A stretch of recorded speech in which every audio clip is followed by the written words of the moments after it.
Salam Malaysia Modern. Bersama saya Sharifah Nashamiliana binti Said Azhan melaporkan buletin utama kita hari ini. Tajuk utama kita hari ini ialah cabaran dalam melahirkan graduan yang progresif dan bertanggungjawab. Terdapat 4 objektif yang akan dibincangkan hari ini. Rancangan Malaysia merupakan pelan pembangunan selama 5 tahun yang merangkumi dasar dan strategi untuk membimbing kerajaan dalam mencapai matlamat ekonomi dan sosioekonomi yang diimpikan. Perdana Menteri Datuk Seri Ismail Sabri Yaakob membentangkan rancangan Malaysia ke-12 iaitu RMK-12 di Dewan Negara pada 12 Oktober 2021. Rancangan Malaysia dari 2021 hingga 2025 itu sebelum ini diluluskan di Dewan Rakyat selepas dibentang pada 27 September 2021 dan dibahas oleh 106 ahli parlimen. Dasar dan strategi RMK-12 dikaitkan dengan teras rancangan fizikal negara keempat iaitu RFN4, memberi penekanan khusus dalam menentukan corak perancangan fizikal negara melalui pembentukan strategi dan tindakan khusus meliputi corak pembangunan guna tanah, pertumbuhan ekonomi, pengekalan dan pengurusan sumber, penyepaduan dan penambahbaikan rangkaian pengangkutan, infrastruktur negara dan penaiktarafan kualiti hidup, serta kesejahteraan negara ke arah Malaysia makmur, berdaya tahan dan sejahtera. Seterusnya, ia juga dikaitkan dengan prinsip dasar pembandaran negara kedua iaitu DPN2 yang mempunyai visi untuk membina bandar yang mempan untuk kesejahteraan rakyat. Seterusnya, peranan RMK-12 pasca pandemik dalam bidang ekonomi, sosial dan politik. Dalam bidang ekonomi, seperti yang kita sedia maklum, seluruh kehidupan rakyat Malaysia terjejas akibat pandemik COVID-19. Antara golongan yang terjejas dari segi ekonomi mereka ialah perusahaan mikro, kecil dan sederhana atau singkatannya PMKS, koperasi, perusahaan sosial dan perusahaan tidak formal. Selain itu, mempertingkatkan idea penggunaan pertanian pintar dan ekonomi digital seiring dengan revolusi industri 4.0 seperti menggunakan drone untuk menyembur baja di sawah padi. Di samping itu, menjadikan subjek keusahawanan sebagai teras bagi kebanyakan institusi pengajian tinggi IPT awam atau swasta. Manakala dari bidang sosial, RMK-12 telah menerima pakai matlamat PBB dalam mencapai kesaksamaan jantina antara wanita dan lelaki dalam negara Malaysia. Selain itu, RMK-12 juga mempromosikan pemerkasaan wanita ini sebagai salah satu komitmen terhadap pembangunan yang lebih inklusif di negara ini. Seterusnya, dari bidang politik, seiring pasca pandemik, melalui RMK-12, kerajaan telah mewujudkan aplikasi-aplikasi kerajaan seperti e-Zakat, e-Kasih dan Hermes. Hal ini bagi memudahkan segala urusan harian rakyat Malaysia. Hal ini juga dapat dikatakan demikian kerana dengan adanya aplikasi-aplikasi kerajaan seperti ini, rakyat tidak lagi perlu untuk pergi berulang-alik dari rumah ke pejabat pengurusan hanya untuk berurusan perkara yang kecil seperti ingin memeriksa kelayakan untuk mendapat sebarang bantuan. Beralih pula ke objektif mengkaji isu dan permasalahan semasa rancangan Malaysia ke-12 dalam bidang pendidikan. Antara permasalahan yang dihadapi semasa RMK-12 dalam bidang pendidikan adalah capaian internet yang rendah dalam kalangan pelajar. Hal ini disebabkan oleh pandemik COVID-19 yang melanda telah menyebabkan proses pembelajaran. Implikasi masalah ini telah menyebabkan jaringan hubungan terbatas kerana internet mainkan peranan penting bagi menyimpan seorang individu pada individu yang lain. Kemudian, pelajar akan berada akan kekurangan akses terhadap bahan dan informasi pembelajaran yang disediakan oleh tenaga pengajar. Oleh kerana, bahan-bahan tersebut biasanya akan dibahagikan melalui aplikasi-aplikasi yang memerlukan akses internet yang tinggi. Proses akademik mereka juga akan turut terjejas akibat tercicir dalam pelbagai aktiviti pembelajaran secara atas talian. Permasalahan seterusnya ialah tidak mempunyai peranti elektronik yang sesuai bagi menjalani kelas secara atas talian. Hal ini akan menyebabkan proses penyimpanan tugasan dan projek yang diberikan oleh tenaga pengajar. Hal ini akan menyebabkan kurangnya semangat pelajar untuk melakukan strategi berkaitan pembelajaran. Selain itu, tahap kesihatan mental graduan atau pelajar juga merupakan masalah dalam RMK12. Tahap kesihatan mental amat penting dan jika kesihatan mental mereka tidak stabil, pelbagai masalah akan mula timbul bagi seseorang. Antaranya tidak konsisten dalam melakukan tugasan harian, emosi mereka juga akan turut terganggu dan mereka akan lebih cenderung untuk mengasihkan diri pada individu lain.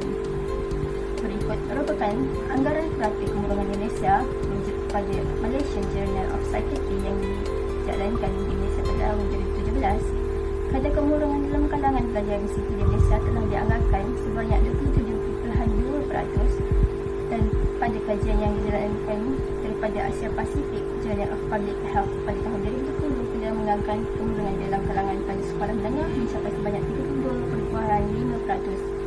Secara kemusannya, bagi objektif ini, rancangan Malaysia ke-12 ini telah dirangka dengan baik berdasarkan permasalahan negara yang terkini.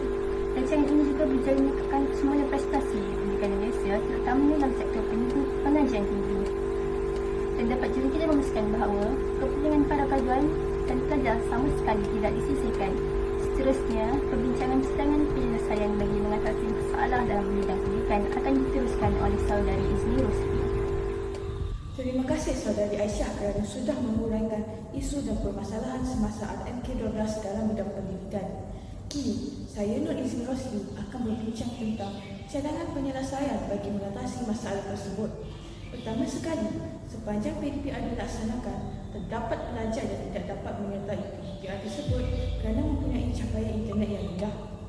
Hal ini amat mendukacitakan para pelajar. Oleh itu, bagi mengatasi masalah ini, RMK12 harus menyediakan akses internet yang lebih laju kepada para pelajar. Maklumat ini boleh dicapai jika pihak RMK12 menaik taraf menara komunikasi kepada liputan pelaci. Melalui naik taraf ini, para pelajar boleh mengakses pelbagai bentuk pelajaran tanpa sebarang masalah. Tambahan pula, guru-guru juga dapat menyediakan bahan-bahan pembelajaran yang lebih berkualiti tinggi dan bermanfaat kepada para pelajar. Selain itu, Perdana Menteri kita iaitu Datuk Seri Anwar Ibrahim juga berpendapat bahawa RMK12 harus memberi peruntukan yang lebih besar untuk melatih guru di negara kita. Hal ini dikatakan demikian kerana tanpa guru-guru yang mahir amat sukar untuk menghasilkan tuan yang progresif dan bertanggungjawab pada masa akan datang. Seterusnya, bagi mengatasi masalah pelajar yang tidak mempunyai peranti elektronik yang sesuai untuk menyertai sesi pembelajaran secara atas talian dek kerana harganya yang tinggi, pihak RMK12 boleh memberi potongan harga kepada para pelajar untuk membeli peranti elektronik yang boleh mengakses bahan dan informasi pembelajaran yang diberikan oleh guru. Melalui cadangan ini, kadar keciciran pembelajaran yang lebih besar dalam kalangan pelajar, khususnya kumpulan B40 dan juga pelajar di kawasan pedalaman dapat dielakkan. Akhir kata, diharapkan semua cadangan ini dapat merapatkan jurang pencapaian pendidikan negara kita dalam tempoh yang akan datang. Seterusnya, analisis pandangan penduduk negara terhadap penerapan RMK12 dalam pengajian akan diteruskan oleh saudari Nur Aibakis. Seterusnya, dengan menganalisis pandangan penduduk negara terhadap penerapan RMK12 dalam pengajian. Demi mengkaji pandangan penduduk negara terhadap penerapan RMK12 dalam pengajian, respons dan tanggapan mereka terhadap langkah dan inisiatif yang telah diambil oleh Kerajaan Malaysia hendaklah diperhatikan. Atas sebab itu, pelbagai jenis cara telah dilaksanakan untuk mengumpul data berasaskan pandangan-pandangan para penduduk melalui kaedah seperti tinjauan dan temuduga. Berdasarkan kajian yang telah dilakukan secara mendalam, para penduduk kebanyakannya mempunyai pandangan yang munculnya berdasarkan beberapa faktor penting untuk dipertimbangkan. Salah satu aspek yang menjadi perhatian utama dan topik hangat dalam kalangan mereka adalah keberkesanan langkah-langkah yang telah dilaksanakan dalam RMK12. Banyak pihak melihat RMK12 sebagai satu peluang untuk memperbaiki sistem pendidikan negara dengan lebih efektif. Langkah-langkah seperti peningkatan aksesibilitas pendidikan, penekanan kepada pembangunan keusahawanan dan ekonomi digital serta peningkatan kualiti pendidikan telah dianggap sebagai harapan yang dapat memberikan impak yang positif. Walau bagaimanapun, pemantauan dan penilaian berterusan harus diamalkan untuk memastikan keberkesanan ini kekal. Kerajaan perlu melibatkan semua pihak berkuasa termasuk guru, pelajar dan ibu bapa dalam proses ini supaya dapat menarik maklum balas yang baik daripada penduduk negara. Selain daripada itu, mereka juga mempunyai pelbagai jenis pandangan terhadap kualiti pendidikan yang diberikan. Satu elemen penting dalam penerapan RMK12 adalah pemastian kualiti yang diberikan di semua peringkat pengajian. Dalam usaha untuk menyediakan graduan yang berkualiti dan berdaya saing, ramai orang bersetuju yang pengembangan kurikulum relevan dengan keperluan alam pekerjaan perlu diberikan penekanan. Sebaliknya, ramai juga merasakan yang kurikulum tidak begitu membantu dalam melahirkan graduan yang cemerlang dan kerajaan harus meletakkan fokus kepada pembelajaran dalam kuliah dan kelas. Demi membantas isu ini, kualiti pengajaran, pembelajaran dan kurikulum perlu ditingkatkan untuk memastikan pemahaman yang lebih mendalam, pembinaan pemikiran kritis dan kemahiran keusahawanan yang lebih baik di kalangan pelajar.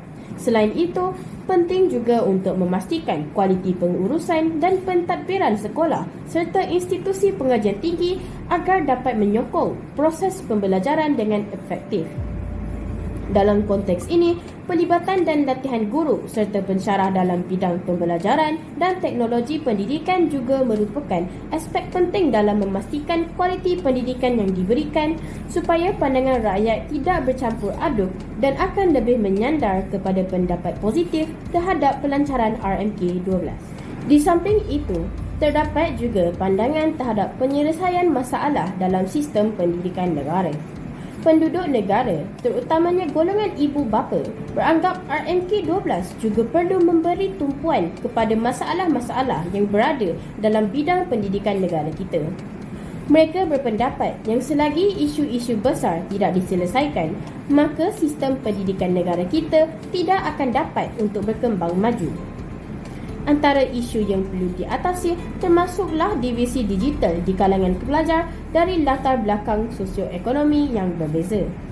Masalah ini sudah lama menyebabkan ketidakadilan dalam akses kepada teknologi dan maklumat, malahan banyak mempengaruhi kualiti pembelajaran atas talian.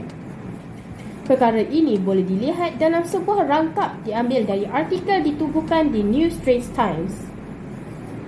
Research conducted by the Education Ministry showed that 36.9% of students nationwide do not possess any electronic devices. Artikel itu bersambung dengan menghuraikan lagi masalah ini dalam negara.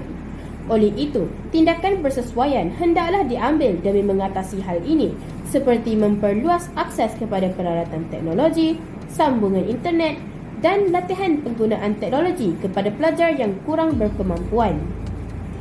Oleh hal demikian, kerajaan dapat memastikan kelancaran kesinambungan dan rakyat negara akan lebih mempercayai kebolehan penerbitan RMK12 dalam meningkatkan sistem pengajian dalam Malaysia.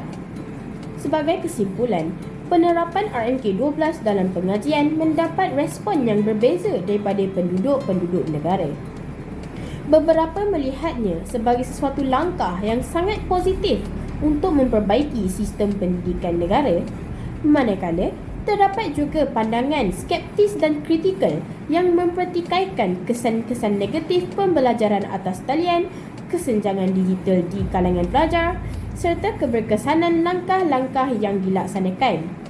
Oleh itu, pihak berkuasa haruslah sentiasa memantau pelaksanaan RMK12 sambil menilai pandangan para rakyat terhadap langkah-langkah yang diambil agar dapat menjamin kualiti pendidikan yang ingin disampaikan serta memastikan penduduk negara akan lebih mempercayai dan berfikiran positif terhadap RMK12.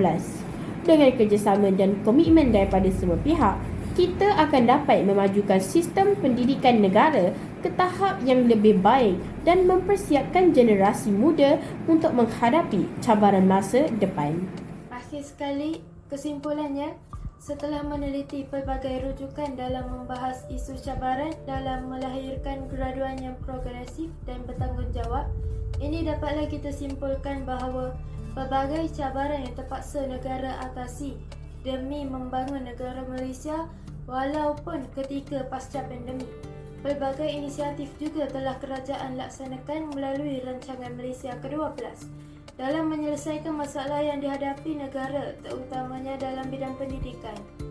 Akhir sekali, kami berharap agar rakyat negara Malaysia dapat melangkah maju dalam dunia dari sudut pendidikan demi meningkatkan taraf ekonomi, sosial dan politik negara. Itu sahaja daripada kami. Sekian, terima kasih. Assalamualaikum warahmatullahi wabarakatuh.